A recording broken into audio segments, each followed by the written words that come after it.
Hey everyone, thank you for coming to Virtual Wargaming Tips and Lessons Learned. I'm Grant Whitney. I am the treasurer of the Georgetown University Wargaming Society. I'm going to do a couple kind of quick announcements for future stuff we've got going on, then I'll give Caitlin here a little intro, and we'll get started so you don't have to hear my voice again. We do have a week from today on January 26th, a presentation on wargaming, the path from 1940 to 2040 with Dr. Peter Perla. And 2 days after that, on the 28th, we've actually got, I'm awful at pronouncing names, but Morgan Guyon-Reti, who is facilitating a actual wargame scenario of Pendragon. So you can find that on the Georgetown University Wargaming Society website, which is guwargaming.org. But without further ado, I'd like to give a quick or a shout out and a thank you to Caitlin Jamieson for being here. Caitlin is a wargame designer at the Center for Applied Strategic Learning within the National Defense University, which basically puts her at the forefront of virtual wargaming at National Defense University.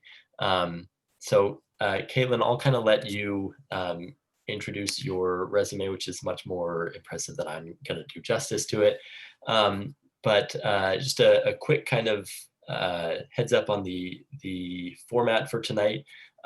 So Caitlin's divided the presentation into a couple chunks.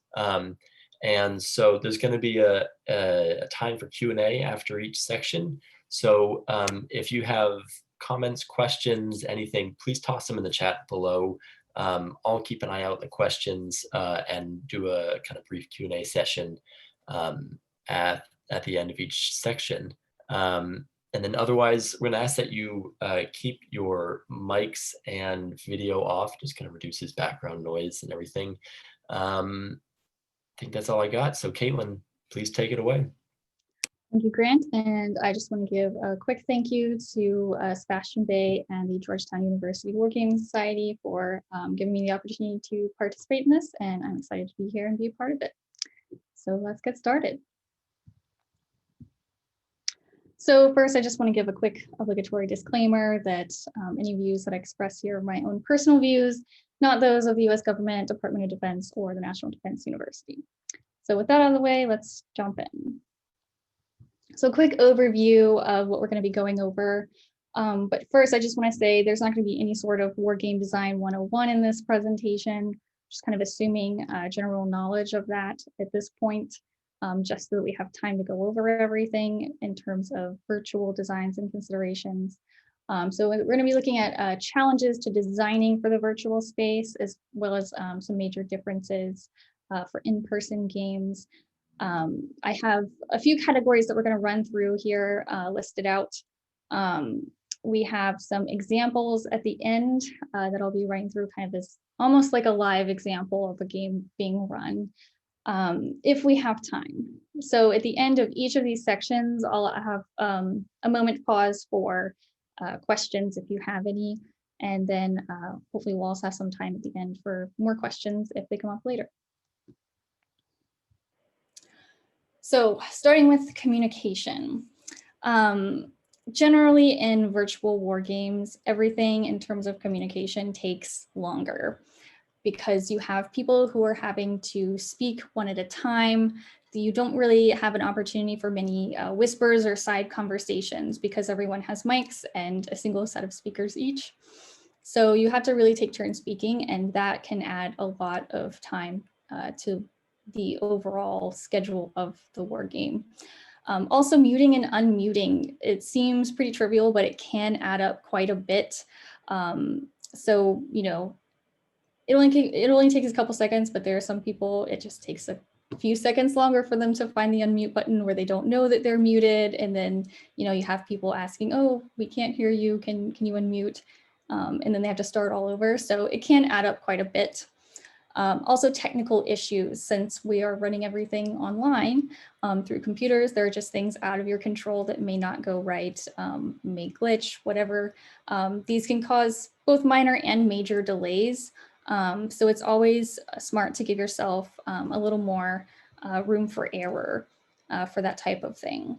Also, putting extra breaks into the schedule is really important as well, because a lot of the time participants and even the facilitator can experience digital fatigue. And we'll go into a lot more depth on this later, but for now it's just an important consideration in terms of time and scheduling.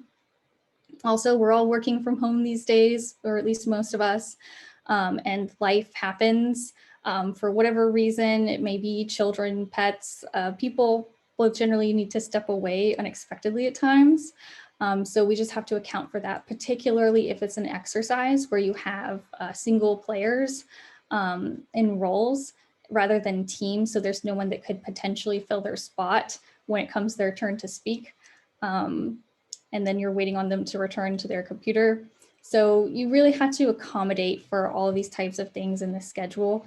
Again, leave yourself room for error. And this is especially important for converting in-person games to virtual games, just because the schedules aren't going to match up exactly, because you need the time for people to log in and you need those extra breaks in there. So just make sure that your schedule can accommodate these things.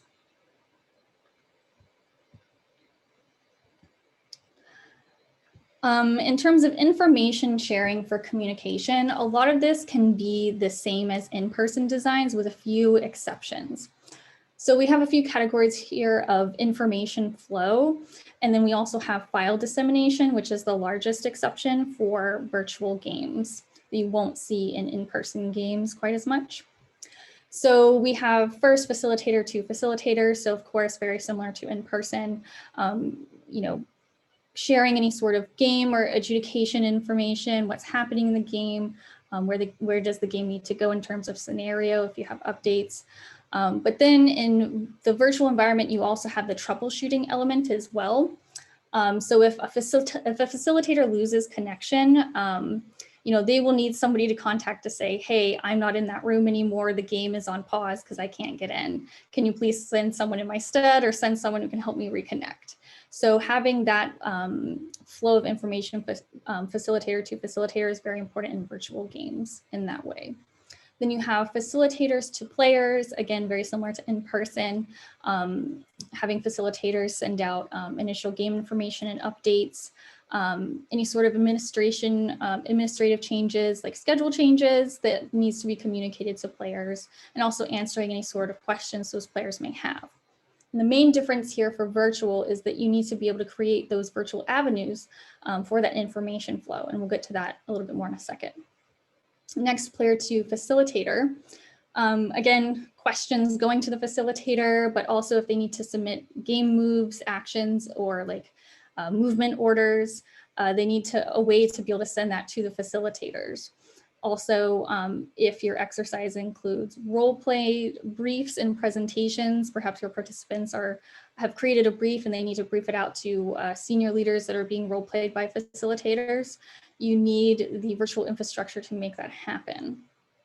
Then there's player-to-player communication, things like negotiation, coordination, or even messaging strategies. The players need to have a virtual avenue to be able to do that, because you can't just have someone, pull another player to the side and have a quick whisper conversation. Or if it's something like a matrix game, they're not all sitting at the same table anymore. They can't just lean over and be like, hey, let's coordinate on this action, because that can seriously disrupt the flow of the game if someone else is talking at that moment. So again, you have to create those virtual avenues for that information flow. Then the main exception is file dissemination. So normally in person, you can just hand the participant guide to a person. But for digital, we're all over the country, maybe all over the world. And so you need a way to virtually send out instructions and rules, scenario updates, read aheads, and then also if there's any sort of product feedback happening in the exercise, like we were talking about briefs earlier, role-played briefs, you may need a way to send that product feedback back to the participants. It may be something like an edited PowerPoint or document with comments on the side, but you need a way to get those files out to your players. So some in-person differences and modifications for the virtual environment, kind of by category here. So facilitator to facilitator. Virtually, you'll still have things like email, text, chat, that facilitators would usually have, but you can also even create a virtual hangout room for them, like a physical white cell room that you would have in person. Just create the virtual equivalent of that. And it can be somewhere that facilitators can hang out online and have a little bit more instant communication between them rather than emails or texts or chats. For facilitators to players and also for file dissemination. Again, you can hand out papers in person, but you will need a virtual space to share and store those files efficiently. And the players will need a space where they can easily find and look over those documents multiple times if necessary during the game. Then we have player to facilitators. Again, in person, the facilitator can pull a participant to the side if they have a question. But in the virtual environment, you need to create an avenue for that to happen, that sort of request to happen. So that can be done with players emailing facilitators or just saying, hey, in the chat, I need to speak to you. And then you can also create virtual rooms. So the virtual facilitator hangout room, or the virtual white cell room. If there's not too much information being displayed in there, you can just have the participants asked to join that room and they can hop in there and ask a quick question. Or alternatively, you can have the facilitators jump into team rooms and just put in the chat, hey, we have a question for a facilitator. If they could just join our room real quick, facilitator hops in that room and they can ask the question in person. It's a lot faster that way. For player to player, there's a lot less opportunity for player to player communication virtually because it can disrupt the game flow like we talked about. In person, they can like pass notes, whisper to each other, or look over the same sheet of information, or even point out something on a map.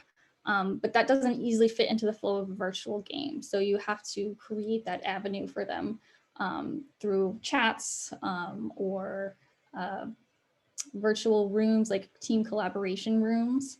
And you can even build time into the schedule for teams to kind of convene together on their own. Okay, so hidden information. So these are some considerations to think about when designing a game, particularly a virtual game. So on the left, we have similar considerations to in-person games, and on the right, we have some virtual environment specific considerations. So first, do all players need the same information? If they don't, then you're going to have to find a platform that supports ways and that you need to hide particular information. If they don't need different information, if they all have the same information, then you don't have to worry about this at all. Similar to in person. Additionally, what kind of information is hidden from players? So you'll have to find a platform that can support hiding information while also allowing other information to be seen that you want all players to have.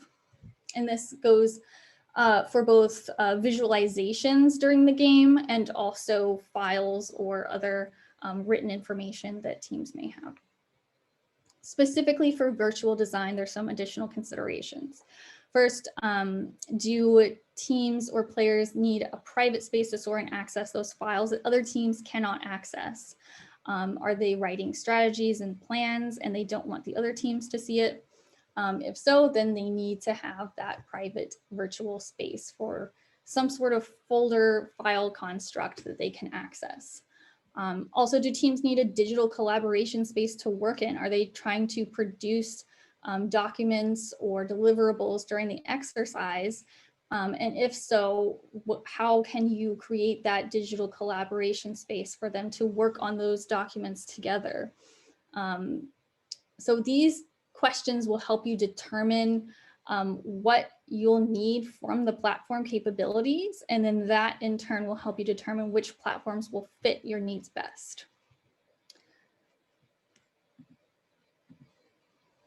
So some more modifications for hidden information. So I have a quick example. So at NDU, we have run a couple times a Kriegspiel 3-board Civil War game.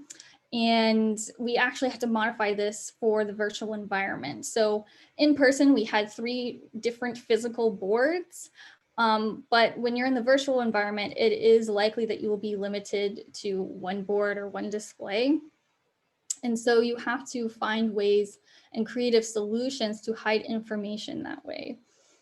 Because most of the time players are going to be able to see a lot of what's happening if you're all kind of congregated around the same virtual board or table. And in person, players can have like a hand of cards, for example. Just generally, they can flip over papers to hide them if they need to, but virtually they'll need that type of hand area if the game requires privacy between teams and players. So some helpful workarounds for this, particularly for the Kriegspiel example, was platforms that use layers, visual layers. So layers that actually allow you to hide information and see through them to other layers with different information on it. And we'll get into that a little bit more because the Kriegspiel game is an example that I have queued up. In terms of file storage and keeping those hidden, cloud storage space on dedicated gaming accounts is great. Google Drive is kind of a bad example of this, particularly if you have any sort of sensitive information in the game. But other platforms have this kind of thing too, but everybody knows Google Drive and Google Docs. So what's great about this is that you can also have backend access by facilitators. So you have the participant accounts that have access to that cloud drive. And then you also have facilitators who have access to it. So they can just upload documents very quickly to that space. And everyone who has access to that folder that those files are in, they can just open it up on their own computers, and it's very fast. Additionally, that backend access by facilitators is really handy when it comes to adjudication. So if there's something that the players were working on or like a move sheet that they filled out, the facilitator with their backend access can go into that folder, grab that file, and pull it up on display very quickly. Also, simultaneous document editing is great. Platforms that support this are awesome, particularly for educational games when you're asking participants to create some sort of deliverable.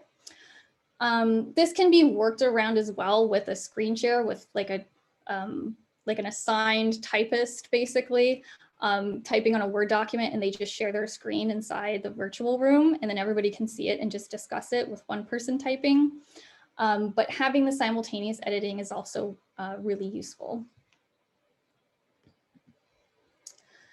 Okay, so communication and back channels. It's really important to ask yourself if back channels will be helpful for you. Obviously, having a back channel for facilitators is very important so that they can communicate any sort of interruptions, bad connections, or trouble that they're having, or if, you know, a player decides to do something crazy in the game and now everyone has to account for it. It's really great for the facilitators to have those back channels for communication. But in terms of players having back channels, you really have to ask if that is useful for you in your game. If it's not useful, if it doesn't contribute to the game significantly, it may not be a good idea to include it, because with virtual games, you really have to simplify a lot of things down. So making that hard decision and saying, is this really useful? If it's not, remove it. For virtual games, having kind of side conversations during the game is difficult, as we've said. But if that dynamic is important for the game, for players to be able to have those side conversations, and is not built into the schedule to give them time to communicate that way with each other and within their teams, then you may need to build those back channels in, because if they're not, then that dynamic is essentially removed from the virtual version of the game. So if you do have participant back channels, then you have to decide whether or not the facilitator is going to be blind to those back channels. This can be both a good thing and a bad thing. It can be a good thing because it allows the facilitator to focus more, particularly during adjudication, because they're not hearing a ping every 3 seconds in the main chat bar. But it can also be bad, because that means if the facilitators don't have access to that back channel, they can miss out on information that's going between players that could give really great insight for the facilitator, on those players' intent, what they're trying to achieve in the game, if they're having those conversations in a back channel. Also, player-only back channels can make it more fun and increase kind of that level of friendly competition between players, particularly for educational games where the participants are students. And this actually helps a lot with energy and engagement during the game. And we'll talk about that a lot more in depth later. So some workarounds that you can use are breakout room setups for side conversations. So some platforms do support having a main video conference room and then some, a collection of different sub rooms that people can jump in and out of. Having that kind of setup can be great for side conversations. If the game requires a lot of side conversations, a lot of the time in the past, we have set up just ad hoc negotiation or communication rooms that people can just jump into. They're empty most of the time, but if somebody needs a space to talk to someone else, they can just jump in there together. Also, separate player chat threads are great, whether or not the facilitator is involved in them. That really helps the players to freely communicate with each other without disrupting what's happening in the main part of the game. Also, if players know each other beforehand, like in a lot of the educational games that we run them within single seminars. And so the participants are students who have been in the same class for a while, so they know each other pretty well already. And if they do this, these back channels will likely be happening anyway between them, whether it be through text or another chat on a different platform. So some modifications for in-person to virtual games. Things to consider: if a game is very negotiation or communication heavy, you will likely need to build in this dynamic in the virtual version. Because without it, your game just isn't going to run the same, and you likely won't achieve your objectives if they are very much built around communication and negotiation. Also, for these types of games, just a chat thread may not be enough, just because it takes a lot of time to type out messages, send them. You don't know if the person saw it or not. You don't know if they will see it immediately when you send it. So chat just may not be enough for that. So having those virtual ad hoc negotiation rooms or meeting rooms are really great for that kind of game in the virtual environment. Also, is there ongoing communication during adjudication? In-person games that you're trying to convert to virtual. If that's true, it might be a good idea to create dedicated time blocks in the schedule for this sort of communication before entering adjudication. It's kind of the 20 mics, one speaker danger. Everybody is talking at once, but all those voices are coming through single speakers in everyone's homes. So it's very difficult to differentiate voices. Also, the more players there are, the more necessary this will probably be, blocking out time in the schedule for this.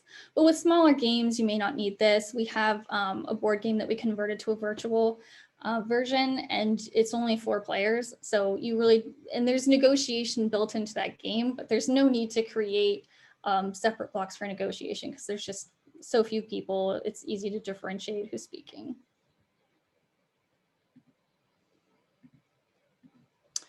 Okay, so this concludes the communication section. So if anybody has any questions, Grant, if you wouldn't mind, but otherwise we have our visualization section coming up next.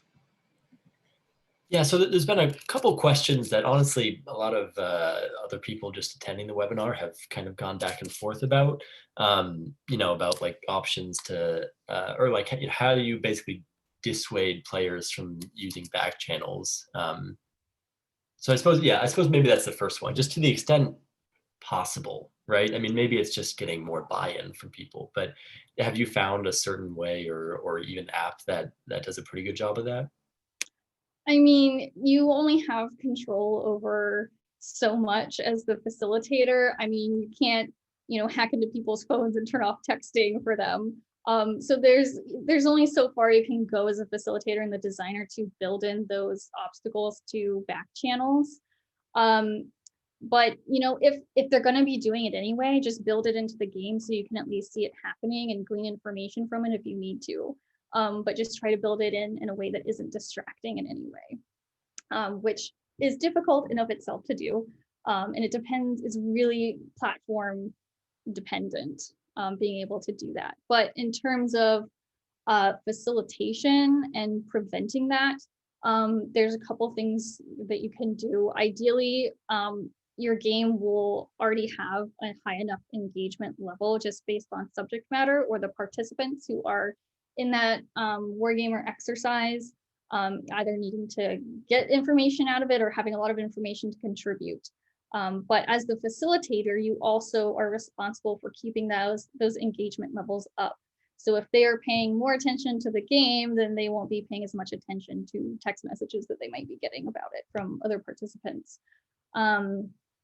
And then you can always just pick up the pace of the game, make it go really fast so they don't have a choice but to really listen in hard and chime in when they can. But again, that's kind of a double-edged sword. You don't want to go so fast that you lose their attention and then they're just gone.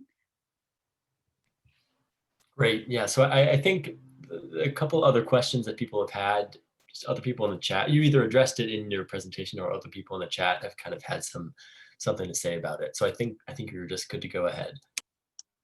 All right, great. Okay, so moving on to the visualization section of this. So visualization in virtual games can be very similar to in-person games in terms of picking out the types of graphics or game pieces that you may need. And it can also be easier to enhance the visuals of a war game working digitally and in the virtual environment, just because everything stays on the computer and you have access to, a lot of images and things like that. And you can also even make it fancier than in-person games if you're tech savvy enough to do that. But again, it has to be done well because you can overdo it in the virtual environment. And we'll talk about that a little bit more in a second. Visual improvisation is so much more difficult to do in virtual games. So try to prepare ahead of time. So, if players decided to launch nukes after a diplomatic dispute and that wasn't even supposed to be in the game, hopefully your players know not to do that. But if they do, you can't just grab a wooden cube off the desk over there and put it on there as the damage from the nuclear explosion. So it's a lot harder to improvise on tokens and game pieces like that virtually. So it's a good idea to prepare ahead of time. Have kind of a nice pile of extra tokens that could be anything, extra virtual tokens that could be anything, for example. Like this is very helpful in matrix games. If the players decide to do something and you didn't anticipate that when you were designing the visuals of the game, just have an extra blank one or something that you can throw in there and be like, well, that's what that token is. There's also a limitation to the number of boards and active maps that can be displayed at once. We've tried different ways of working around this, but haven't really found a good way to do it like very elegantly yet. But generally, you're going to be limited to like one, maybe two maps that you can switch between at once, particularly without overburdening your facilitator in terms of flipping things around on the screen. And also there's just the aspect of the lowest common denominator. Most people are going to be working off of one laptop screen who are participating. So you generally need to design for one screen to make sure that it functions for everybody and that everyone can see everything that they need to. Keeping it simple. The KISS model is great to follow for visualizations for virtual war games. For both players and facilitators is very important. So for players, they're looking at pretty small screens unless they have an absolutely beautiful gaming setup at their house. They're generally going to be working off of a single small screen, and they're not going to be at a large table like an in-person game where they're all sitting around and you can spread everything out and they can see and touch everything. Also, busy equals bad. You don't want the visuals to be too busy for the players to understand, because the visuals are really there to help the players like remember information or compartmentalize it visually, so that it's a quick reference for them basically. And so you don't want to be overwhelming them with visuals on top of new tools that they're having to work with for the virtual game. Also, everything has to be optimized for space and serve a significant purpose. Much like game mechanics, the visuals are the same. So chop what you can and then start adding again and chop it and add it. So the knife and spaghetti diagram, credit to Mike Markowitz from CNA. But this was, I believe, originally for game mechanics, but we can also apply it here to the visuals for war games. Try to keep it as simple as possible, only keep in there what you absolutely need. And particularly for virtual war games, try to merge where you can. For facilitators, it's also very important to keep it simple because the facilitators have so many roles during virtual games, even more so than they would in person, and we'll get to that in a little bit. But make sure it's simple enough for the facilitators to be able to multitask with it. You don't want to overload the facilitators with having to run the game on top of having to do a million button clicks or clicking and dragging things around the screen, because that will lead to a lot of awkward pauses and can really kill the game pace. Also, make sure it's not too busy for facilitators too, because if it takes them too much time to find certain buttons or pieces, it's going to take up a lot of their mental bandwidth and slow the game down again. So try and also set up facilitators for success. If you can give them 2 monitors to work with, at least 2 monitors to work with, then that will help them immensely. And we've actually done some virtual designs that actually require facilitators to have 2 screens for the visualizations to work optimally.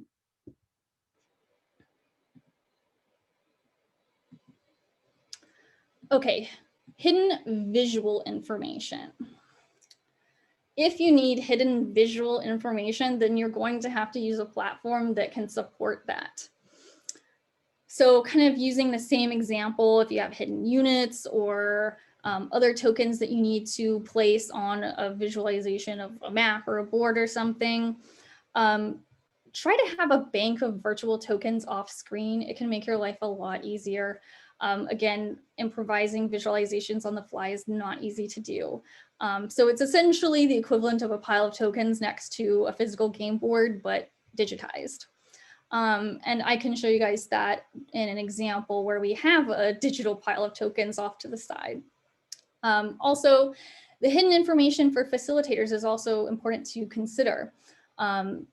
Is there scenario information, their own adjudication notes that they need to keep hidden from players, but the facilitator still needs to be able to see? Or is there some sort of trackers to be moved during the game that maybe the facilitator needs to see, but no one else? Your platform has to be able to accommodate this. So what we have on the screen here is actually an example of the Civil War Kriegspiel game that we did. And you can see on the left side in the green, that's the actual game board where we have units moving around on the hexes. And then on the right side in the gray, that is actually on the same screen as the game board. And this is in Roll20, if anyone is curious. We'll talk about that more in a bit. But they have it on the same screen. It's just on a separate layer that only the facilitator can see of all the reinforcement units and where they will be popping up on the map, depending on the turn in the game. Okay, another quick question break for visuals. Yes, so we had one from Kathy W, who said the series of high operational war games we participate in fail at providing a usable common operating picture to enable appropriate sequencing of inputs and player situational awareness. Do you have any recommendations? That is a great question. To be honest, we do not do a lot of operational level games at NDU, so I'm not sure if I'm the best person to answer that, but and it also depends on the size of and the scope of the game as well. How many participants are there? Because that will determine how much information is on the screen as well, and the inputs that they're giving and the outputs that you need to give to them. That's really hard to say. I don't think we have used any platform so far that could support a large game like if it was scoped very large. Because even Roll20 with its great hidden information layers, I don't think could support that, particularly if there's, several teams or players that need to have hidden information from each other. Um, so yeah, I would just say really try and explore different platforms that would allow you to hide that amount of information in that many different combinations. Great. I think beyond that, I mean, we've got and I mean this in the best way possible, we've got a very active audience here. So actually a lot of answering of each other questions. So I think that's all we have for now. If I missed a question, please just feel free to ping me and we'll get in the next Q&A. But Caitlin, go ahead. Awesome, let's keep going. Okay, so now we are going to move into our playtesting section for virtual games, which can be quite different from in-person wargame playtesting. So overall, it's a lot more involved to playtest virtual games than it is to playtest in-person games for both the players and the facilitators. So first, there's a huge, well, not a huge, there can be a huge learning curve for both facilitators and the players, depending on the platform that you choose to use. If it's something that your organization uses every single day, like Microsoft Teams or something, the facilitators will probably be pretty aware of the functionality of the platform, and they may just have to learn kind of the ins and outs of tweaking it for using it for wargaming, for example. But there's also a learning curve for the players as well, particularly if they've never encountered the platform before, if it's an organizational platform, or even if it's a recreational platform like Roll20. If they've never played on Roll20 before, then they're going to have a lot of learning to do beforehand. So facilitators will have to learn the platform just to conduct the play testing. And similarly, players will have to learn it to an extent to help the facilitators or the designers play test the platform. So don't forget this in the development timeline of an exercise or war game. Just because it will take a while to play test that. And it's a good idea to play test it multiple times with various players who have varying levels of familiarity with that platform, so that the facilitators also have kind of good dress rehearsal time to practice running the game with players who are both familiar and unfamiliar with it. Also, the development of materials themselves is a lot more involved. So normally in person, you can just lay out a bunch of blank cards that you wrote on the table. And if you need to change anything, you can just scribble a placeholder on that card and keep going. That's a lot harder to do when it's virtual. So when it's virtual, you have to develop at least a minimal level of materials to use in the playtests on the platform so that the game can actually function as it should on that platform. You have to have all of your visuals included, because you can't just say, okay, players, if you could just pretend that there's a map here, it's not going to work out, or just pretend that there's tokens on the board. So you really have to develop a minimal level of it. It doesn't have to be pretty, but you need all the components there in order to play test it. Then on top of that, as you are play testing, you're going to have to be taking separate notes, and then continuously go back and update your materials, and then re-upload those parts and pieces where necessary for any other iterations of playtesting that you may do. And you're going to have to do that over and over again, and you are satisfied with the level of materials and the game design itself. Also, it's not just the rules anymore that you are having to playtest. You are also playtesting the player's understanding of the rules on top of the dress rehearsals that I mentioned earlier, for teaching platform functionality to new players. If you are not the one responsible for teaching the players how to use the platform, great, you don't have to worry about this. But if your facilitators are also functioning as the instructors on how to use the platform during the game, then you will also have to run through dress rehearsals to make sure that you are explaining the platform well enough to the players that they understand how to use it, so that your war game actually functions and you get the inside information and data out of it that you need. Because if they're struggling with how to use it, it's not gonna run optimally.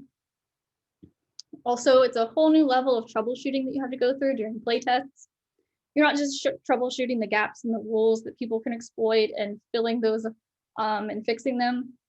We are also troubleshooting platform functions and any issues that may arrive during it, like players finding things that they shouldn't find, whether it be tools or information, accessing controls that they shouldn't have access to, or getting stuck somewhere and you have to figure out, okay, how do I pull them into this breakout room because they got stuck in the main one. So it's a whole new level of troubleshooting that you have to go through for virtual playtesting.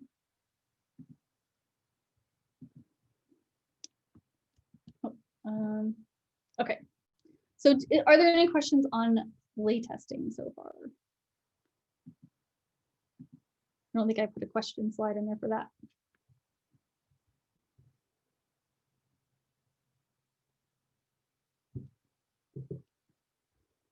Grant, are there any questions?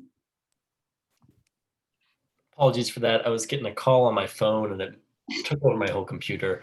I think for now, we don't have any questions. What we did have, again, people have been pretty good about getting on each other here. So yeah, I think you're good to go. And then really, if anyone does have questions, feel free to toss them in the chat, but love what I've been seeing so far.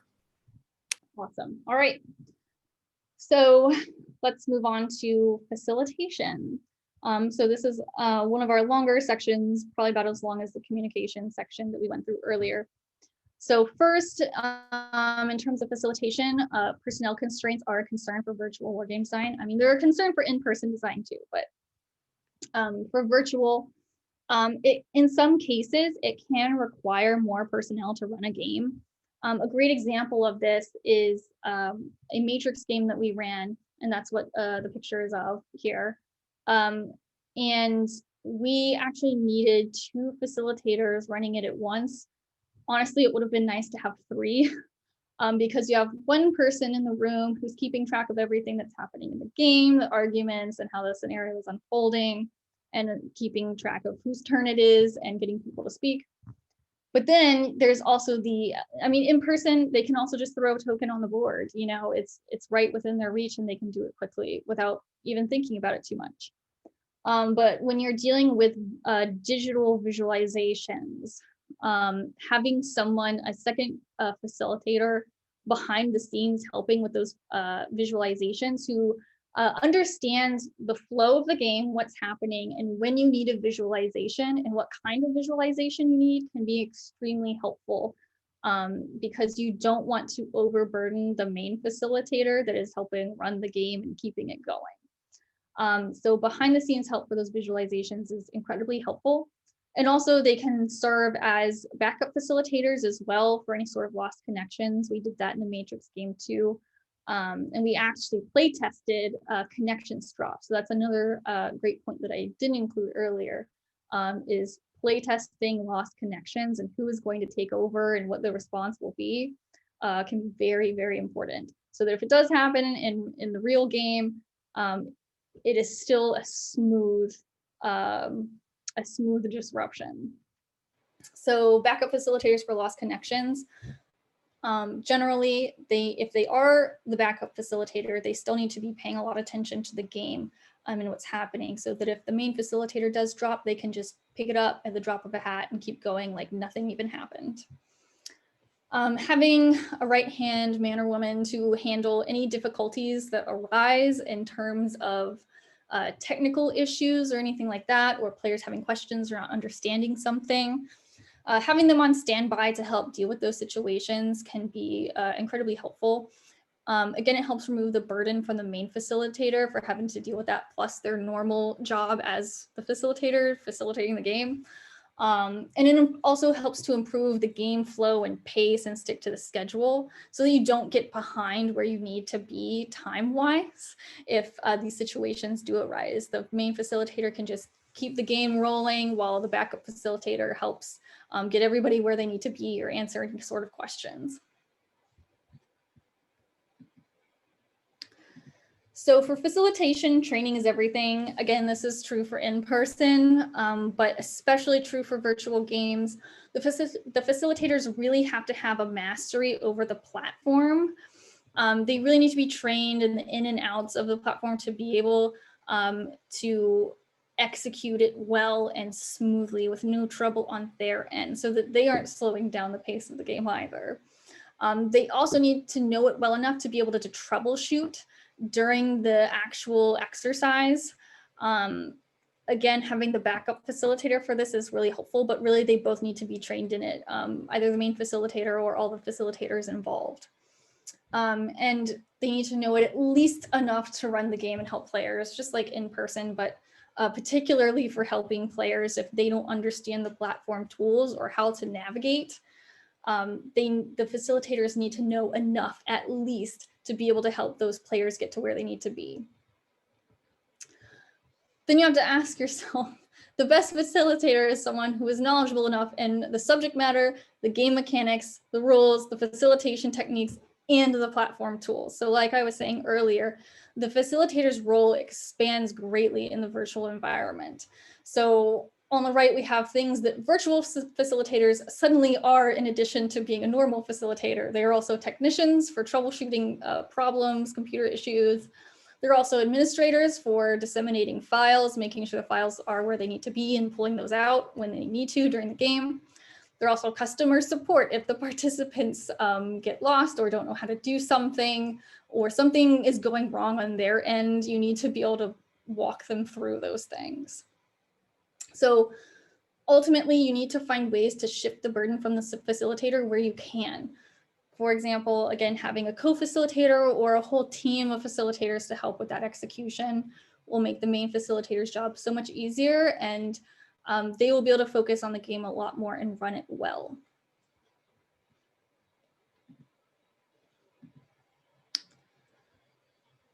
Okay, so teaching the platform is very important for facilitation. So in the beginning of the game, you know, usually, at least at NDU, we will give a rules brief to the players, kind of a good intro brief of, hey, here's what you're doing. Generally, here's how it's going to work. We'll also send them participant guides ahead of time so they have a pretty good idea coming in.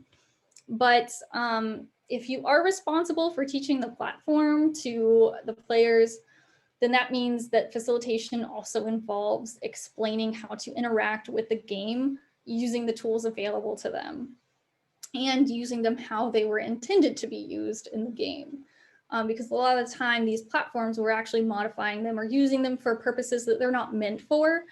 So you have to make sure that the participants understand how to use those tools in the context of the game.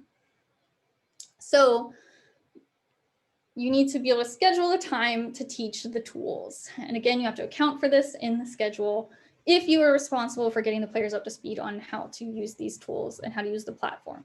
If you're not and somebody else gets to do it, that's great for you. But if you do have to get the participants up to speed, make sure that it's in the schedule. A quick tip for this, send read-aheads with diagrams on understanding and using the platform tools. Screenshots of the platform and putting big red arrows on them are your best friends for doing this, and having players have some inkling of how this platform will work before they come into your brief on how to use it. If you can spend the first day giving the brief and having them practice using the tools, if you have time for that in your schedule, even better.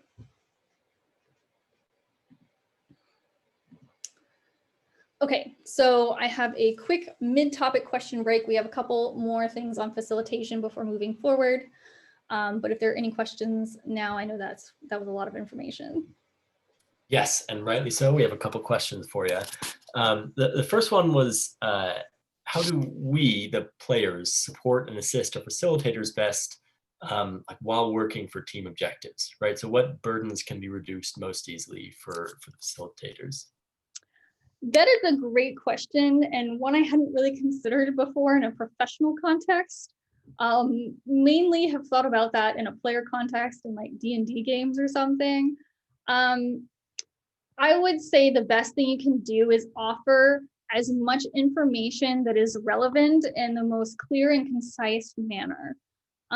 Also, if you can access the platform ahead of time that you know as a player you will be using in the game, if you log in like the day before and just play around with it, familiarize yourself with it, you will be one of the players that the facilitator isn't having to watch out for, that's lagging behind and doesn't know how to get to a certain virtual room. And the fewer of those that there are, the easier it is for the facilitator to keep the game going on track. Yeah, and just always be as quick as possible during the game. If you need to say something or give an answer, be as fast as possible in giving it or asking it, and be concise and have it prepared ahead of time so that when you turn on your mic, it only takes a second to ask it, because you probably won't be the only one with questions. And whatever you're doing in the game in terms of moves or strategies, if you have to present that orally, again, be very concise about it, because that helps the facilitator move the game along and keep it on track. Because the more off schedule we are, the faster we're going to have to go, and the faster the facilitator's brain is going to have to function. Good points there. And I know in the chat there's been some chatter about Roll20. And someone asked, what are some of the platforms you've used effectively at NDU, such as like Vassal and Roll20?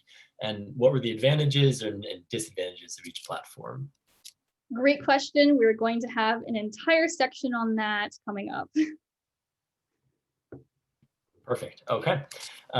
So another one asks, how do you get around technical issues like government computers having restrictions in what programs they can run, like Zoom? Another good question. That's also a great question for your IT department, in terms of getting programs approved, if you think that is the best program for you to use. But in terms of technical issues, like during the game, and the equipment that you're using, I know during the Matrix game that we were running, it was a 4-day-long Matrix game. I was the main facilitator, and for like 5 days before the start of the game, my laptop was updating and shutting down every single day to install the updates, and that was a huge scare for us. So again, having that team of backup facilitators can really help in terms of those technical difficulties. Great. And then we've got one last question for this break, which was, how does running digital distributed games change when running a classified game? Good question. We don't run a whole lot of classified games at NDU, so I don't know if I have a good answer for you. But it would definitely limit the platforms that you have available to you. And in turn, that would really force you to rethink a lot of the game structure, probably, particularly with things like platforms that would allow you to do like really cool things like Roll20, you won't have access to most likely if you're using classified information. So you're really going to be limited to platforms, and you're really going to have to take that into consideration when modifying an in-person game or designing ground up for a virtual one. Okay, great. Thank you so much. I think that's all we have of the questions in that section. So again, if I missed something, ping me, feel free. But otherwise, Caitlin, go ahead. All right, so let's wrap up the facilitation section. So the psychology of virtual work is very important to consider for facilitation, because it adds a whole new dimension to facilitation that you normally wouldn't have in person. So starting with screen fatigue. Screen fatigue is real. And the problem is that it can cause it can really cause attention spans to shorten quite a bit, which means you're going to have to take more breaks during the game. And this is true for both participants and facilitators can experience this screen fatigue, especially if you're running exercises virtually that are several days long, several hours a day. You're going to need those breaks in there to help combat that screen fatigue. Rotating facilitators can also help with this if you need to push your participants, but your facilitator is getting really burnt out. You can always rotate facilitators, have one on standby. When one gets tired, swap, and then, when the second one gets tired, swap back. So again, make sure breaks are in your schedule to help account for this and to decrease screen fatigue. Also, there's a lot less social connection to other players and teammates during virtual games. This creates a lot less camaraderie that you would see normally in in-person games, and we'll talk about this a little bit more soon. Video can be a good solution for this, but again, it's not going to be the same even with video on, because you're just not in person, you're not making those social connections person to person like that. It's virtual, so everybody's kind of behind a screen, so it's difficult to create that camaraderie and make those connections that can really enhance war games. Also, there's fewer visual cues from the facilitator. And so this makes building trust and rapport with players take even longer to do. And as most of us probably know, building trust with your players as the facilitator is very, very important. Otherwise, a player who does not trust you can really derail the game. And having fewer visual cues can make this really difficult. So again, particularly if you're the facilitator, even if you don't have player videos on, having the facilitator's video on can really help combat this. Also, engagement with the game is harder to develop due to the disconnect between the players and the game itself. They're not sitting in front of a physical board anymore. They don't have that tactile connection where they can point at things or pick it up. They don't have as many like visual and physical stimuli in front of them to help them engage more with it, help their brain engage more with the game. Also, the pace is a little bit slower online too, for all the reasons that we've mentioned earlier. And because of that slower pace, that can also affect attention spans. It can affect engagement because they're just not being stimulated as quickly and as much. So the burden for this really shifts to the facilitator to make up for the lack of engagement, to really read the room and monitor for that fatigue, that falling engagement. It makes it a lot more difficult for the facilitator because you don't get those more intuitive in-person flags that you would normally see as the facilitator in an in-person game.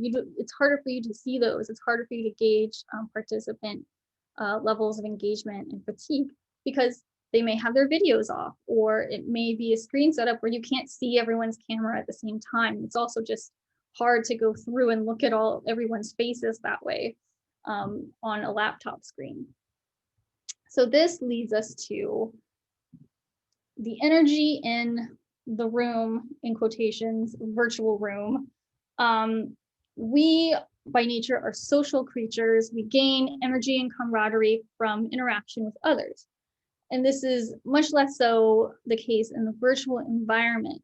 While we are still in the same virtual room, we don't have the same experience as in-person games. So it's a lot harder to build those social connections that help us engage more with the game. So this is very dangerous when you combine it with screen fatigue, because the energy will build extra slowly, or it can plummet very quickly from screen fatigue. So in terms of energy, it's really important to take the breaks again. I can't recommend them enough, to build breaks into your game so that the energy in that room stays at the same level, because the more energetic it is, the more engaged your players will be and the more you'll get out of the war game. And the danger with virtual games is that it can incentivize players to turn into observers. And we can see this sometimes in in-person games as well, but it's a lot more easy for participants to become observers in a virtual game because they're hidden behind a screen.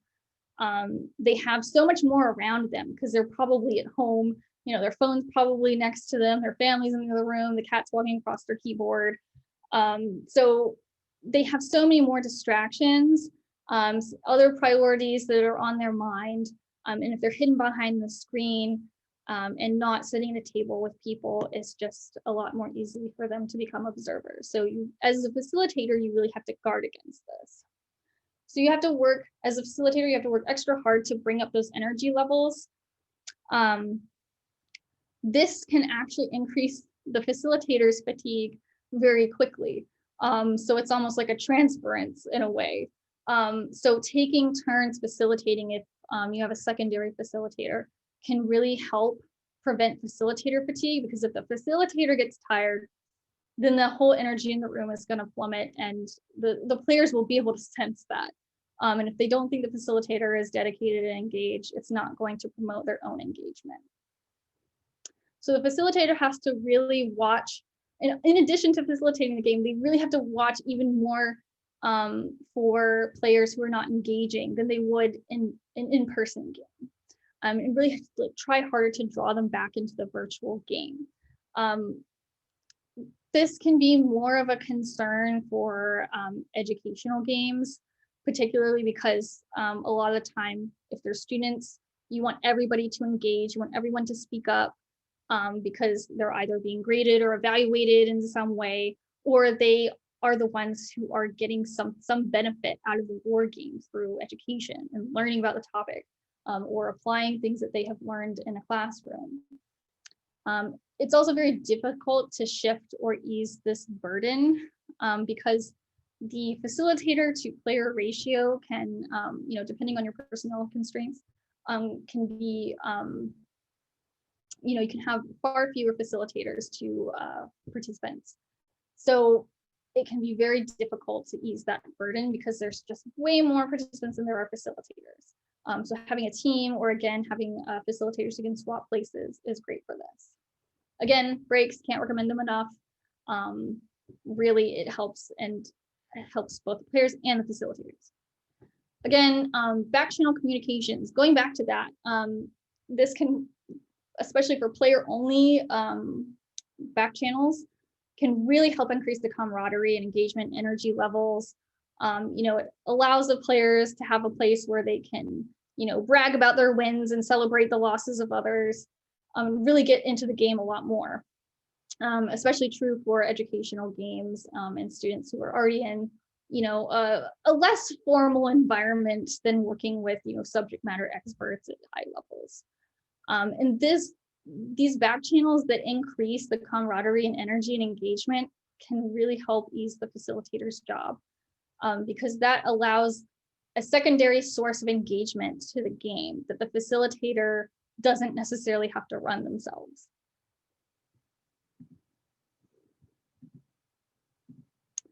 Okay, so we'll have a quick break for questions, and then next we will talk about the pros and cons of specific platforms. Great. So we had a question from Nick Bradbeer, who asked, how do you square scheduling in lots of breaks with maintaining the momentum and pace of the game, right? So it can take a while to get things back up to speed after reconvening, especially with online gaming, right? Because everyone might not be back right at 6 on the dot. That is very true. So generally I would recommend scheduling like small, quick breaks, like 5-minute breaks, just enough time for people to use the restroom or grab a cup of coffee or something.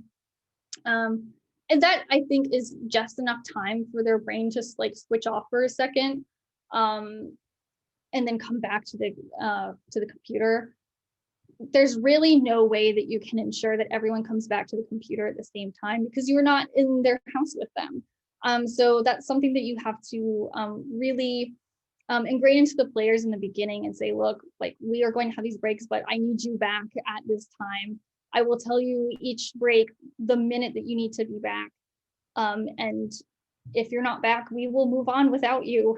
In some cases, this can be effective for educational games, because the players know that they might be evaluated somehow on this. Obviously, for like research or policy games, you need everyone there generally, so you can't just move on without them because you need their participation.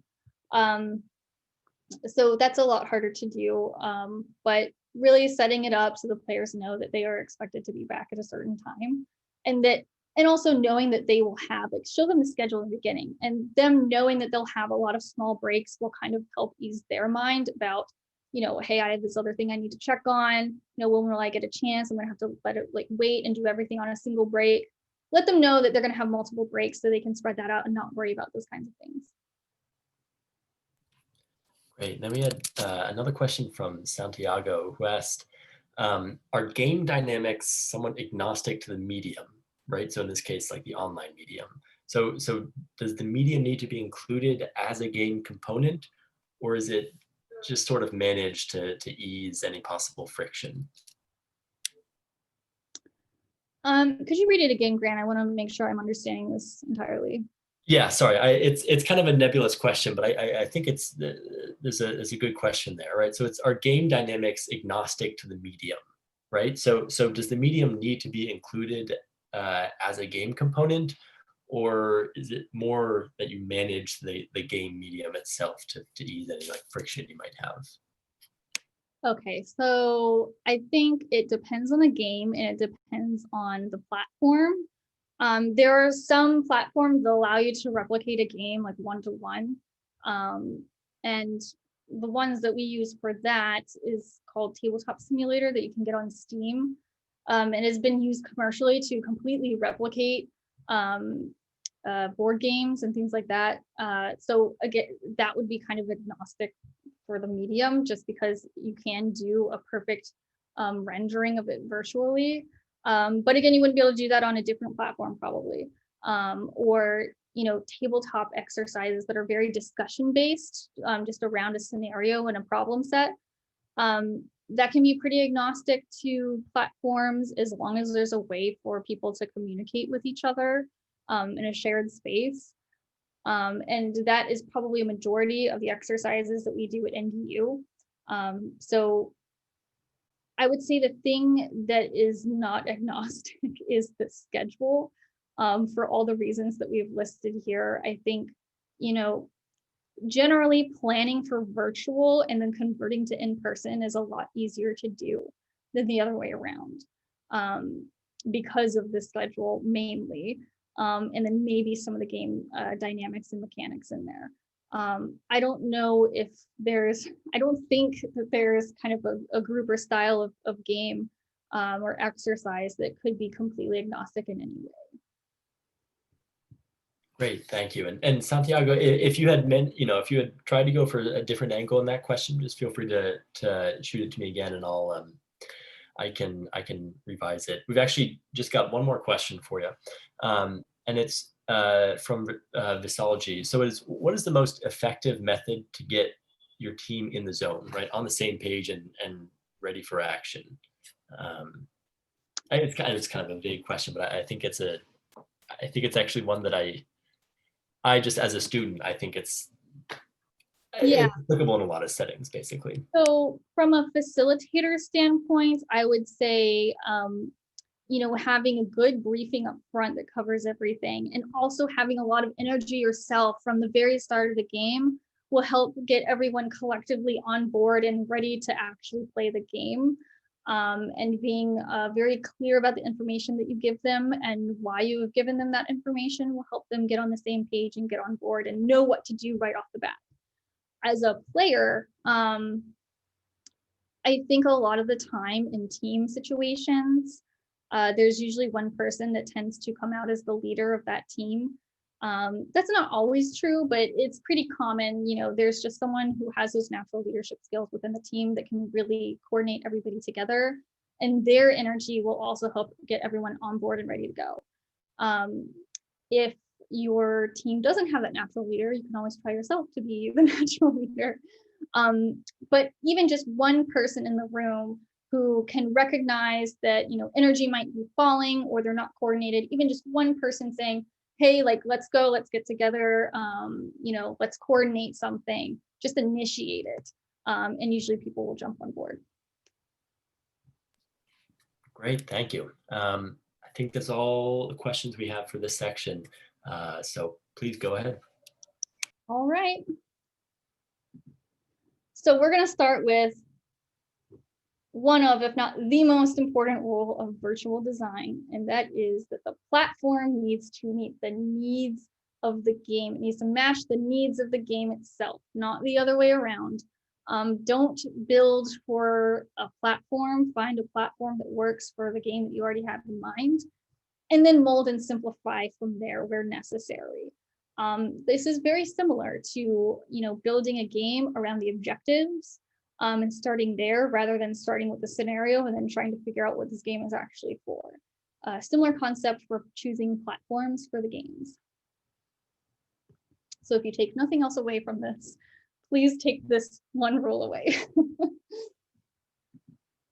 Okay, so here are some of the platforms that we have tried out at NDU.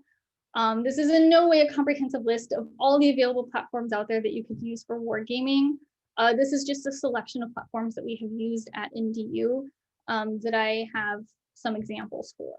So we're going to go through the pros and cons of each of these platforms. Again, this is not all that is out there. So do your own research as well. Look for games, look for platforms that may fit your games better than what we're going to go through now, because this is not all that there is. Also, quick note, a lot of the time when we started out building virtual games, we were kind of limited to what we had on hand in terms of our organizational platforms that we used. So kind of in the start of the pandemic, we started out on Blackboard Collaborate. We've moved to Teams. We've tried them. We tried them both in exercises, and then we kind of branched out from there and tried like Roll20 and Tabletop Simulator for a few different games. All right. So starting out with Microsoft Teams. The main game that we have run on this platform is a European security matrix game. You've seen this picture a couple times so far, so we're going to talk about that a little bit more.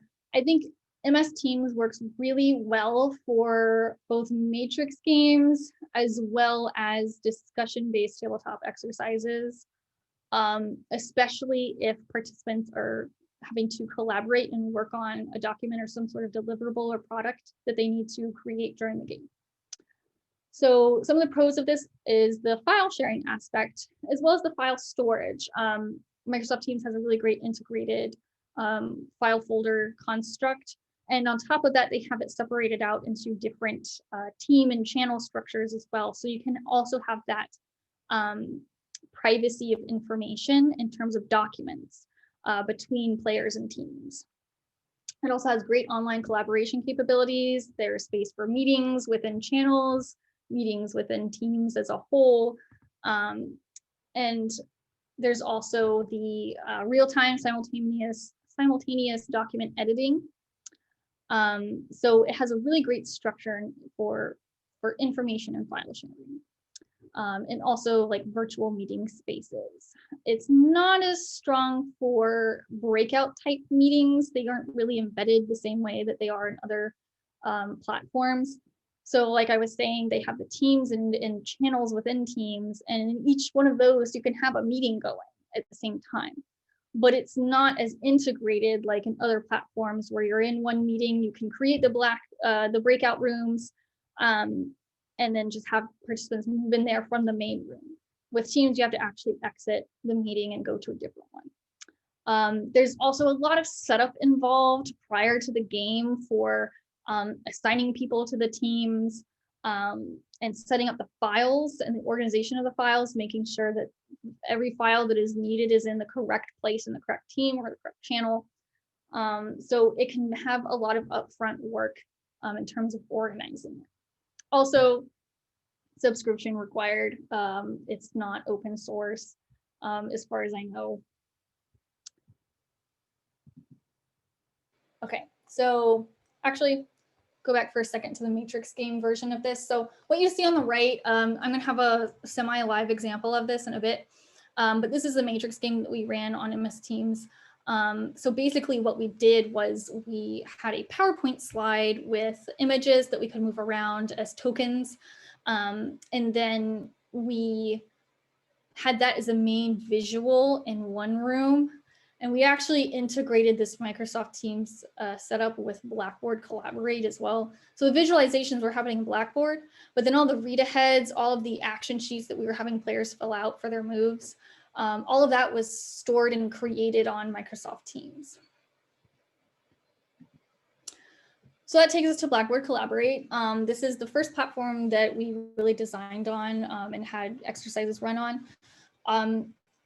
One of the things I really like about Blackboard, there's a lot to dislike about Blackboard, but one of the things that I do really like about Blackboard is the embedded breakout room system that they have. So they have a main room, meeting room that everyone is in. You can create breakout rooms on the fly within the same system. So people can just click a button and jump from the main room to a sub breakout room and then jump right back to the main room. And I think the best feature about this is that the facilitator, if they have the permission levels, can hit one button to stop all breakout rooms and it sucks everybody back into the main room. So if you're worried about people who are in a breakout room not coming back on time or they're taking too long to discuss, you can just click the stop button and everybody's back in the main room. So that's really useful for discussion-based exercises, particularly when you need your players to come back into a plenary session. Also, you kind of have like an all-seeing and all-knowing facilitator if they access the room at the appropriate level. So you can set it up where you have the facilitators, aka in Blackboard system, they would be called moderators, have their permission level set up so that they can actually oversee any chats happening within Blackboard between players or between facilitators. It also has an automatic moderator only chat thread, which is great for facilitator communication. Also varying access levels for participants too. If you don't want them to be able to interact too much, you can put them at the lowest level. If you want them to be able to interact at a like mid-range, then you can bump up their permissions. There's also separate chats.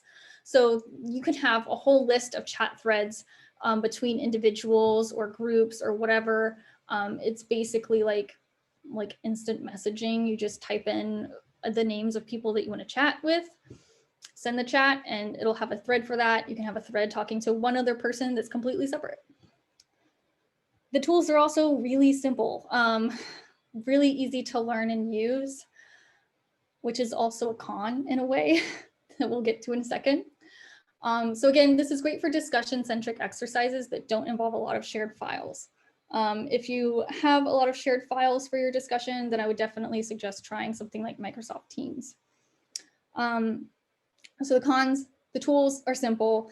There's not a whole lot that you can do with it because it is a very the platform was made mainly for discussion. So that's what it's good at doing.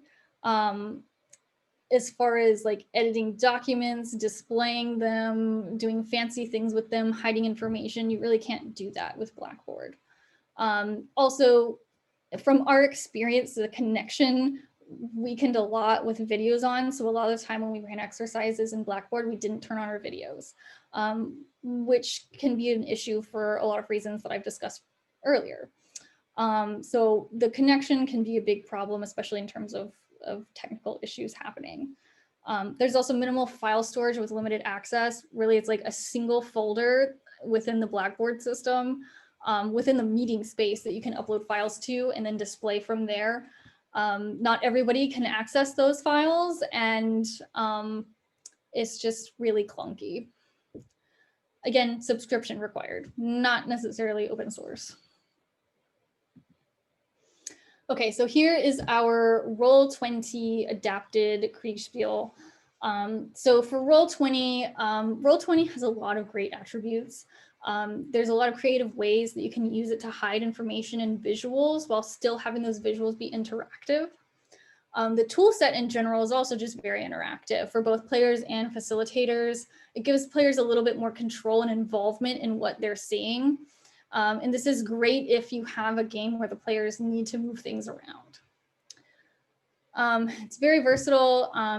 You can use it anywhere from a tactical level, kind of like what we did with the Civil War Kriegspiel, all the way up to people have used it for Matrix games as well.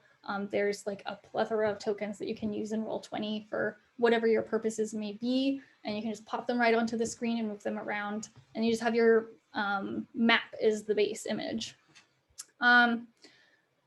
It's really easy to set up several boards and hop between them. So Roll20 has a feature where you can set up different pages. And then there's a tab for the players, and you can actually drag the player tab to these different pages, and that will determine what the players are seeing. So you can actually set up these pages beforehand to exactly what you want the players to see at the time that they enter. And then you just drag the players between them. But again, the facilitator has to be the one doing that. The players can't drag themselves between. So there's still some moderation there. Also, it's free to use. People can create their own accounts, or you can create specific accounts that you invite to the game. Some cons: there is a learning curve, both for designing and facilitating it, and also for playing it in the tool set. I'd say it's like kind of steep in the beginning, but it evens out really quickly in terms of learning curve. The hidden information mechanics could be better. They're not perfect. And really Roll20 is designed specifically for tabletop role-playing games. So that's what the tools work really well for. If you try to use them for other things, they're not going to be perfect. But it certainly gives you some freedom for creative solutions. Okay, so here we have a screenshot of a board game that we rendered one-to-one into Tabletop Simulator, which is available on Steam. This is great for board games or even card games, and use it almost like a poker table that people can lay cards down on. This is probably the closest to an in-person experience in terms of gaming, but it's still not quite there.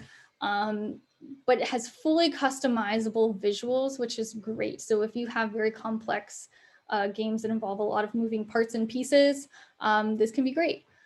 The controls are somewhat intuitive.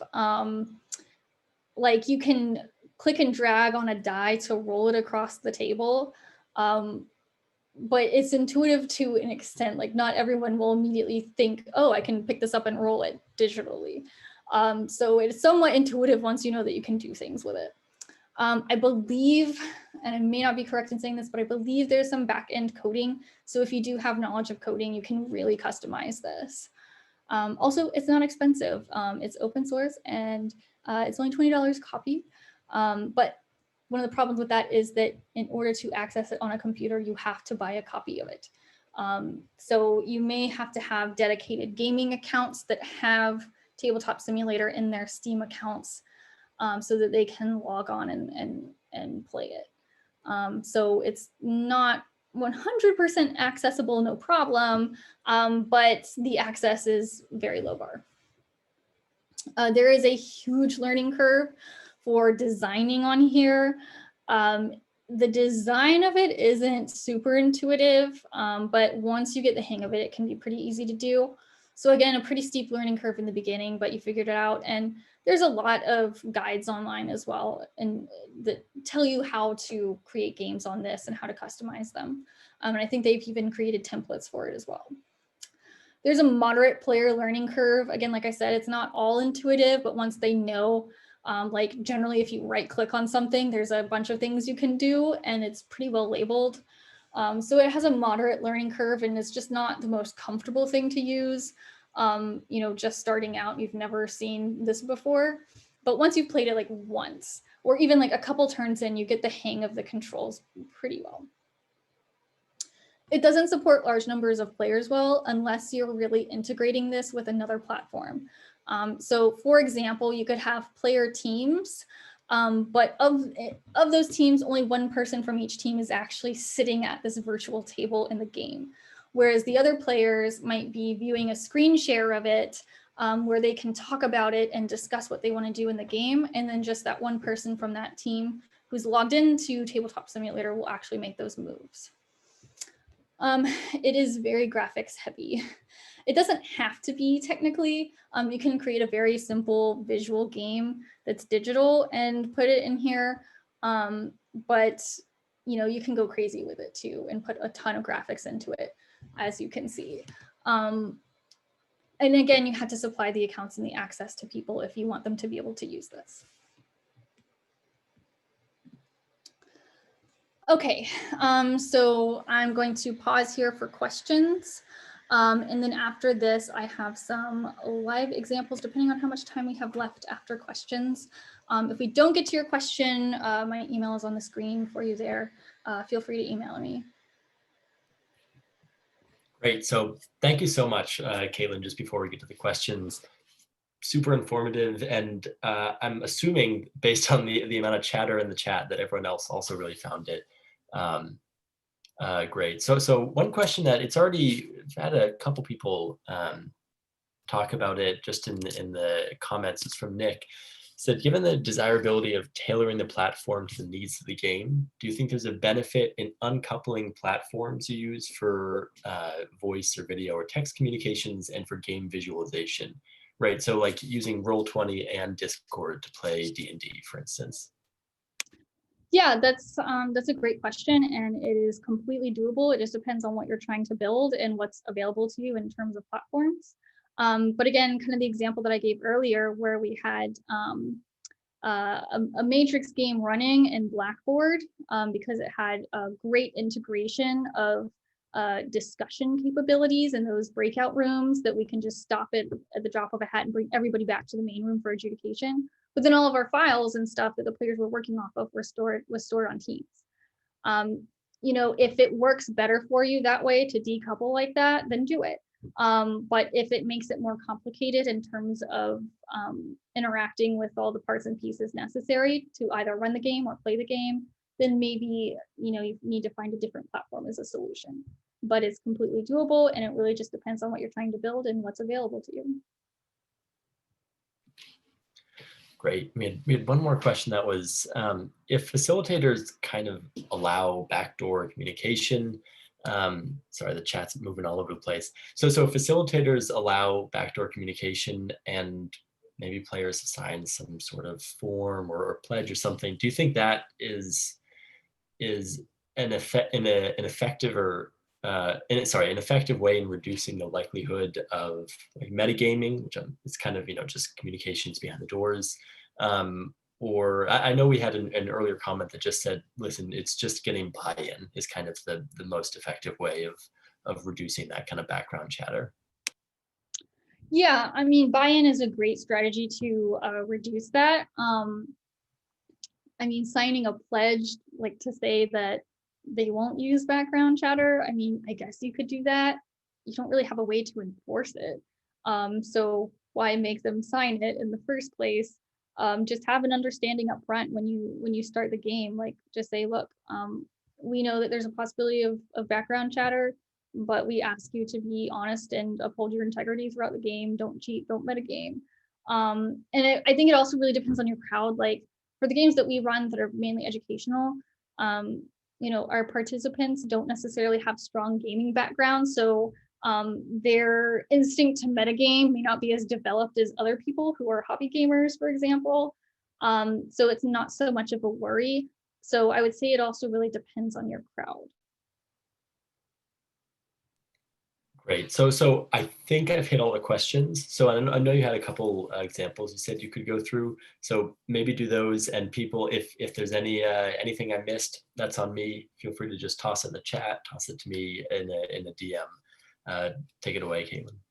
All right, thanks, Grant. And just so you know, I'm going to run through these examples. But if any questions pop up during the example, just go ahead and interrupt me and let me know so that we can answer those questions before time's up. All right, so let's get this out of the way. So I have a few things here for you. The first one being the matrix game that I've been talking about, where we ran it on a PowerPoint slide in Blackboard and then had all the files and stuff and the team structures in Microsoft Teams. So this was actually, I think it was a pretty cool design that we did. And we had a very limited amount of time to work out with the timing when the sponsor came to us. So basically what we did was, no, I don't want to rename it. Okay. So basically what we did was we created this PowerPoint slide that we projected, we shared our screen, and we shared the presentation mode of this PowerPoint slide as the main map and visualization. So this was the game that we had to use 2 monitors for. Otherwise, it just would not work, because the idea was that you would have the official look of the game board being shared into the Blackboard room, into the meeting room. But in the background, behind the scenes, on a different monitor, we would actually be editing that slide and adding our tokens during the game. And that's what our secondary facilitator, their main role was. So basically what we did was, this would be the screen that we would share into the room. So it looks like just a regular Blackboard presentation ongoing. But then on a different monitor, we would have the second window open of the same PowerPoint file. And then we have over here our digital bag of tokens that we created that was generally just like categories of actions that people could take during this matrix game. So we have, like various sea and land exercises, economics, energy, diplomacy, cyber, that kind of thing. So basically all you had to do was copy a token, paste it, and then drag it over to the slide. And it would immediately show up over here on the display slide in the room. So it was an incredibly dynamic display that we were able to pull off. There were probably better platforms and ways of doing this, but these were the tools that we had at the time and a very small time to do it. So during the game,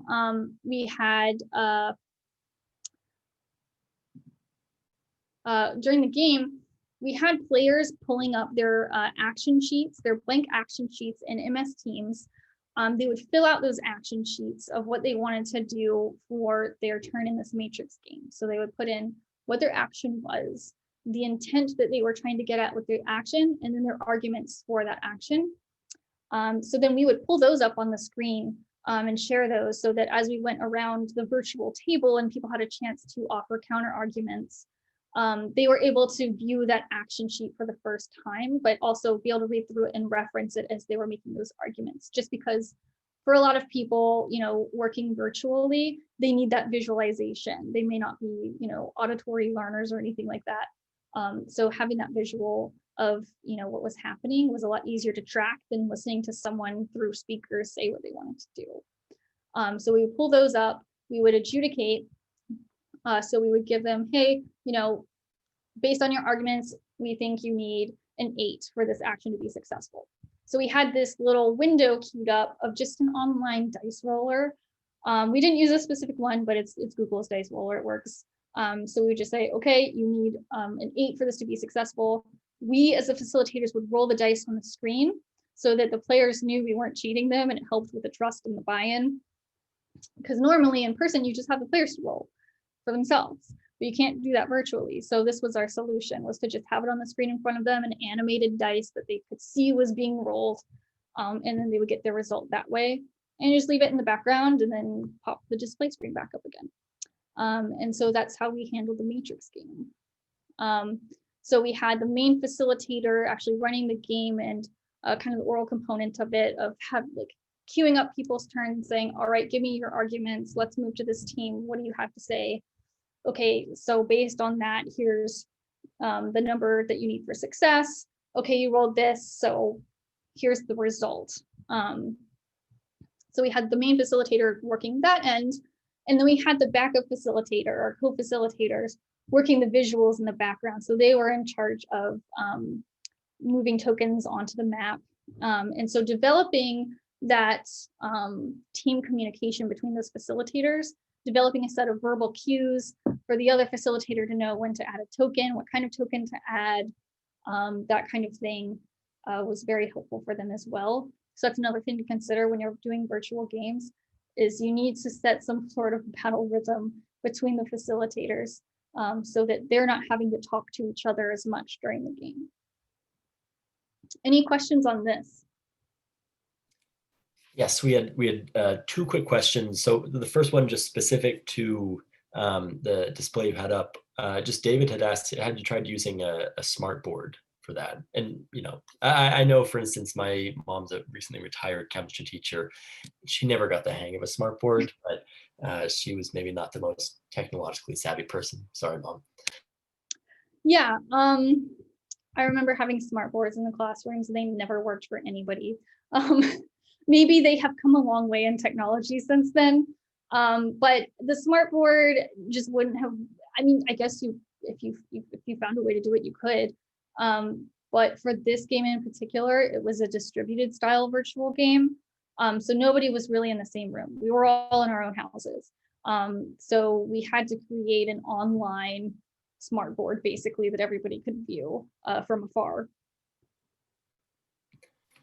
Yeah, that makes sense. And then we have one more also from David, and based on some of the reactions in the comments, I think this might vary kind of depending on where you work and what country you work. But he asked if, to your knowledge, do participants need to provide consent, or do game designers need to go through any kind of ethics boards if there's some sort of data collection coming from the game? That's a really interesting question. In terms of the games that we design, we don't have that. I mean, they are students at a university, so I guess they kind of consent when they agree to attend, in a way. But again, it would probably depend on the country. We don't really run like research games with a lot of data collection in them. So I'm probably not the best person to answer that. But I mean, if there's anyone in the room who does run research games and you have the answer, feel free to put it in the chat. Okay, great. I think, fingers crossed, I believe that's all we have in terms of questions. Huge thank you to Caitlin. Really great presentation. And this is maybe the most feedback I've seen in the chat. So thanks to everyone for being a really active audience. Caitlin, if you would mind just putting the slide with your email on, just in case anyone needs to grab it. Yeah, and sorry if 7:40 is the cutoff or not, but I do have a couple more examples to give if people want. Oh yeah, no, I apologize. Yeah, please go ahead. Yeah, no worries. Okay, so this is one example. So let me pull up the other one. So I'm just going to minimize these. Okay. So this will take a second to launch, but this is our Roll20 Civil War Kriegspiel game. Let me maximize this for y'all. Okay, so this was actually a really clever way to do this, I think. I was actually not the designer of this game. I've only play tested this game before. So I can give you guys a rundown of how it works, but no credit to me personally for the creativity in this game. But so basically we have units on the map, like a normal tactical game. You have hexes that you can place them on. But what's really interesting about this game, and I've kind of moved some units around just for the purpose of demonstration and in pictures earlier, but what's great about this game is that it's very interactive in a very simple way. So you have red team and blue team, and then you have your facilitators. So normally in Kriegspiel, you would have the 3 boards, the red team board, the blue team board, the facilitators board, and then enemy units may appear on a player's single board if they are in range or something, or line of sight, whatever it may be. But that's hard to do in a virtual environment because we had to have everybody working off of the same screen in this case. So what we did was we used the layers in Roll20. So if you come up here, this is your toolbar over here. So if you come up here, you can see your different layers that are available to you to use and put visuals on within Roll20. So you have the map and background layer, which is where our map is. And some of the tokens are also on the map layer that we wanted people to be able to see but not move. So participants in Roll20 can only work off of the objects and tokens layer right here. So this layer is accessible to participants, the other 2 are not. So anything on the map and background layer, the participants will be able to see, but they will not be able to interact with them. It will just be there for a visual reference for them. However, the GM can go in and move anything around on the map and background layer. So what we have here is we actually have on the map and background layer, we have the map itself, and then we have the current position units.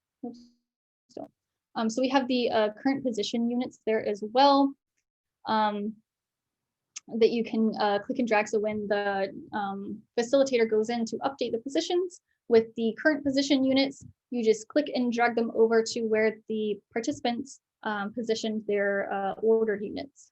So if we go back to the layers, we can go to the objects and tokens layer. So this is where the ordered unit positions are. So it's these tokens that have the dashed border around them to indicate that that is where the players are ordering that unit to move on the map. So then once those orders are in by clicking and dragging on the participants tab, the facilitators will go back and update the map and background layer. And the way we actually have it set up is the tokens on the map layer, you can actually tell Roll20 to bring them to the front. So when you look at this, the ordered units actually slide right under the current position units, so that you can see where they are. And then when you click and drag, it, I guess it didn't do it that time, but it automatically grabs the ordered unit, so you can just position it where you want it to be. And then on the GM info overlay, this is the layer, the GM layer that has hidden information on it. So on the GM layer, and that's kind of why these units down here are transparent, is because they are on the hidden layer. So basically we had the red team operating on the GM layer, and we were, okay, so let me back up for a second. This is not necessarily a true Kriegspiel game because the red team had information on the ordered blue team's unit positions. And we did that because that was the only way that we could really combine these three boards onto one screen. And we were able to do that because it was an educational game. So we had the students playing blue team and we had the faculty playing red team. And so we knew that with the faculty, we could ask them to and trust them to remove their biases and not pay attention to being able to see where blues ordered positions were during the turn. So this isn't necessarily a true Kriegspiel game in that manner, but it worked for us. It worked for our purposes. So while the blue team was ordering their units on the tokens layer that everybody could see, the red team, aka the faculty, were moving their units on the GM layer, which only the red team and the facilitator could see. So blue team was moving blindly, but red team had some sort of idea, but we knew that we could ask our red team to not metagame it. That may not be the case for every situation using this kind of game in this platform, particularly for research style games. You don't want one team to have more information than the other because that will bias the results of that war game. So this setup may not work well for research style games, but it worked really well for our educational games. So red team was able to move their units on the hidden information layer. And then we also have over here on the side, on the hidden information layer, the facilitators kind of pool of reinforcement units. And so we had them grouped out. So with the current position and the ordered position units available to move. And then we had them grouped so we knew which ones would be entering the map where. The players themselves, the students on the blue side, could not see this at all. So they had no idea where the reinforcements would be coming in. Only the facilitator knew this, and the red team / the faculty if they chose to look over there. But again, we asked them to remove their biases and they did wonderfully with it, so it wasn't an issue. When we did this, we actually decoupled like that question that we had earlier. So we didn't use the audio and video through Roll20. We actually used audio and video through Blackboard, just because we decided that it was better than the audio on Roll20. There wasn't necessarily any reason beyond that, but I know some people do not like the audio video capabilities on Roll20. So that's always an option too. Any questions on this?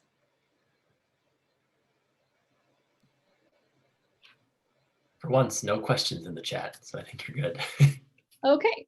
Yeah, so again, Roll20. Caitlin, I think we have a question in the chat from Nick. Nick, can you put your question in again at the bottom? But also, Roll20 has quite a learning curve for those in the chat to use it. It has a bunch of different functions, and you can have scripts programming for like events if they hit a certain area or do a certain thing.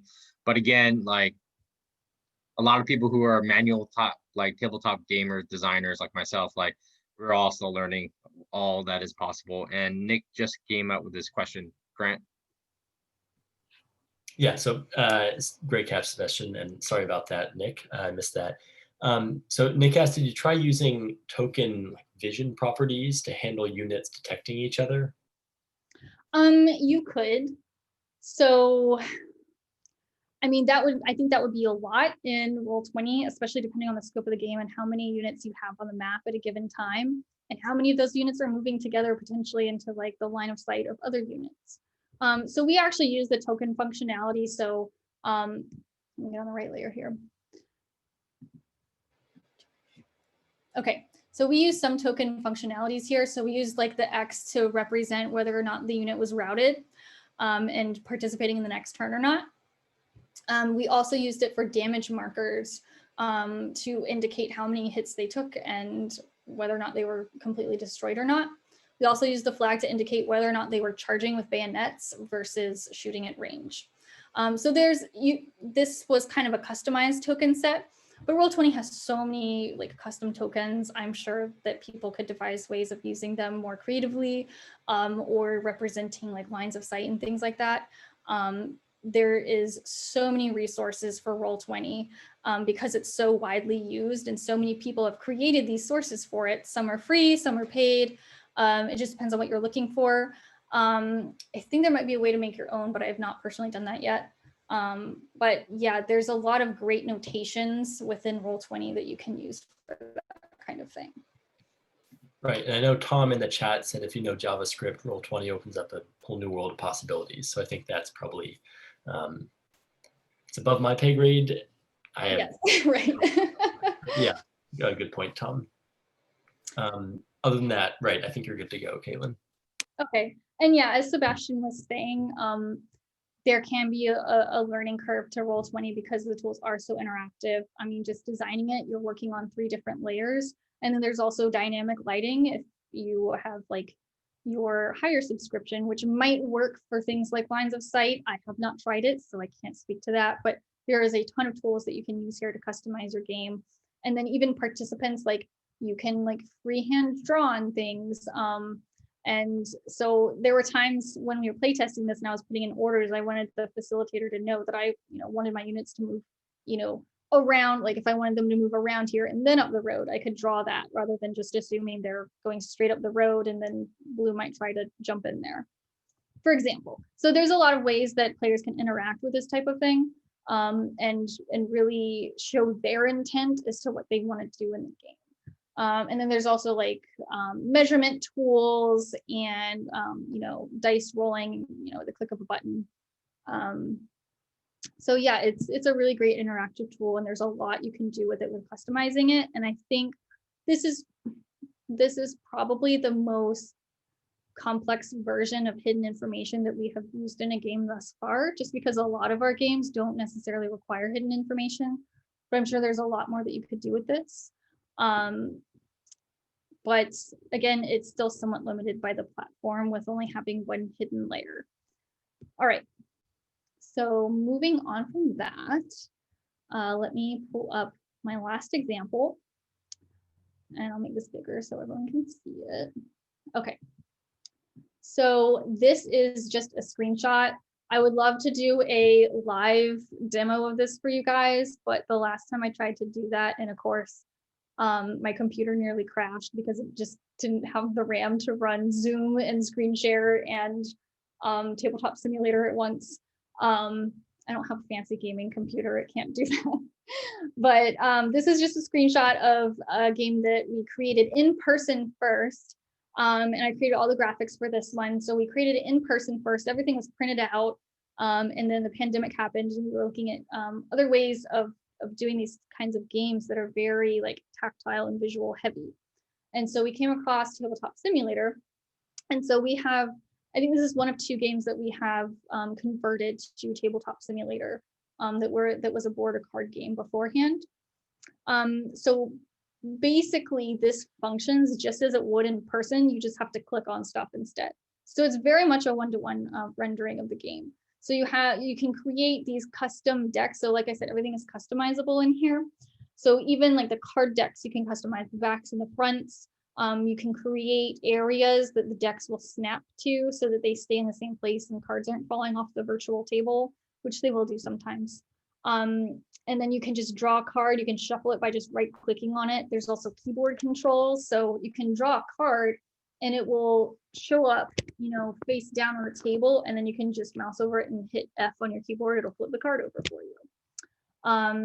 There's customizable dice and tokens. Like you can make any sort of token just by uploading an image. So this is truly, truly customizable. There's also hidden information areas in this game as well, but far more limited than in Roll20, and you know, for very different purposes. So these colored blocks that you see, the red, green, yellow, and purple blocks, those are hidden information areas for each player. So there's 4 players to this game. So players who draw cards or have other like items that they want to keep hidden from other players, you can just drag and drop them into these little boxes. And whatever is in there, you can see as the player who put it in there into your box. You cannot see what is in anyone else's boxes. It's completely blocked off to everybody except for that one person. The other thing is with this game, you can create it where, with this program, you can create it where you have a set number of players. You can choose the number of players. So when you log in, people basically hop into those chairs. Like they are given the options, like there's 4 different colors, pick a color, you'll be put into that chair for that player position at the table. But there's also a non-player chair that you can sit in as well. If you need somebody to help facilitate the board game. And this board game can be pretty complicated, so we usually do have a facilitator for it. So it's a great way to have someone in the room who can interact with the components of the game without actually being a player and sitting in the chair at one of those places. And they can access everything, and I think they can see everything too in those hidden boxes on the table. So also for like card games and stuff, you can recreate card games on here. You just would have a plain table. You wouldn't have a game board on top of the table like this one does.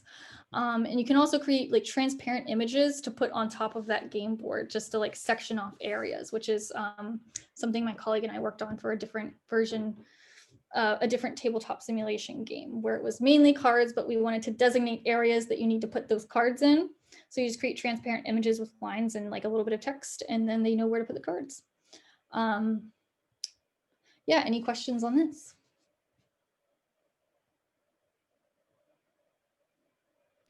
Yeah, we actually had just one pop up from Visology. Also, apologies if I'm pronouncing your name incorrectly, but in regards to the different platforms you've used, which provided the least chance of SIGINT or social engineering interception?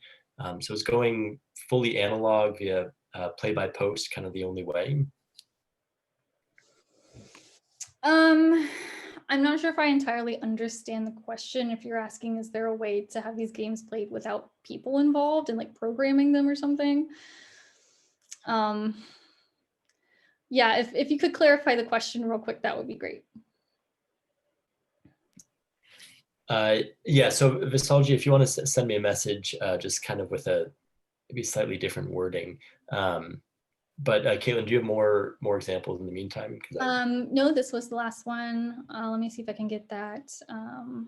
Oh yeah, so basically, how do you keep the people, but the kind of people aspect, but simplifying it and less like coding focused? Does that make sense? I guess yes. I think it would really depend on the game that you're trying to run, what you're trying to achieve with the game.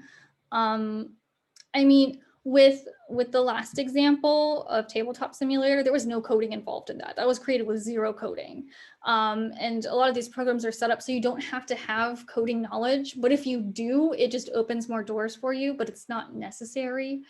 But if you wanted to do a game, I mean, that was more discussion based or use like theater of the mind kind of thing, you could do that. I wouldn't recommend that just because particularly in the virtual environment, having visuals is so important to bring everybody onto the same page. And I know as a visual person, a friend tried to run a non-visual D&D game the other night and I was struggling, trying to do theater of the mind. Also, if it's a discussion-based game, like you may not need a map or anything like that. You could just have like some sort of document on screen with like discussion questions or something. So it really depends on what you're trying to achieve with your game and how little visualization will be required for it. But as far as coding and stuff, like everything that I've shown today does not require any knowledge of coding. I don't really have knowledge of coding, and we were able to accomplish this. So the programs are built that way so that you don't have to code in order to do it. But there's probably programs out there where they are coding heavy and you can customize them even more. But from what I've shown, you don't need it.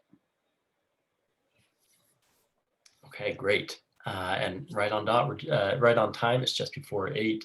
For the second send-off, Caitlin, thank you again for coming. And thanks to all of our participants. We had, I think, just around 100, which is a good number for these webinars. As I've said, Caitlin's email is on the screen. This presentation will be on our YouTube channel. You should just look up Georgetown University Wargaming Society on YouTube. We're the top result. Yeah, thanks again for coming. As Sebastian said, we've got Dr. Perla coming next week. So appreciate everyone for participating. And yeah, thank you one final last time. Thank you so much, Caitlin.